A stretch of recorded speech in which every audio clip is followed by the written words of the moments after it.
Lucinda kami Beldi dangolo Van Gika Puatia Nang Mage Pumbe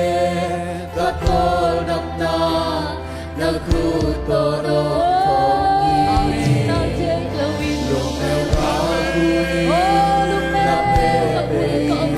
Lung Piai Gao Muntia Kongi Kora O Nong Sa Hike Hong Ru Parang Dahi Nang To Hong Ko Kahi Malaw Ke Hallelujah Sekay Manlung Yake Nang To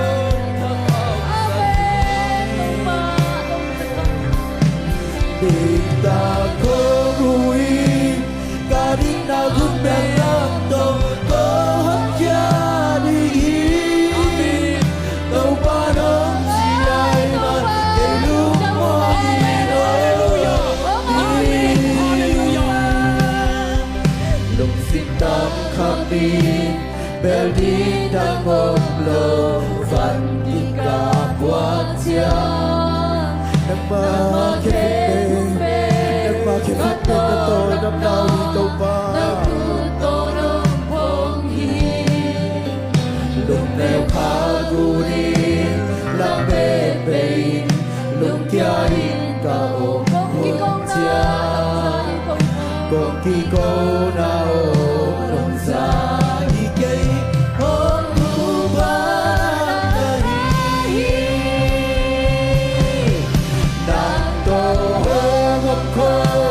Kahi Malaw Kei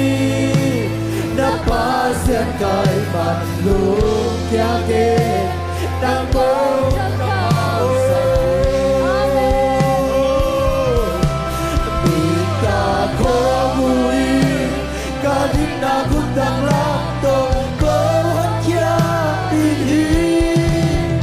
To parang siya'y man Kay lumangin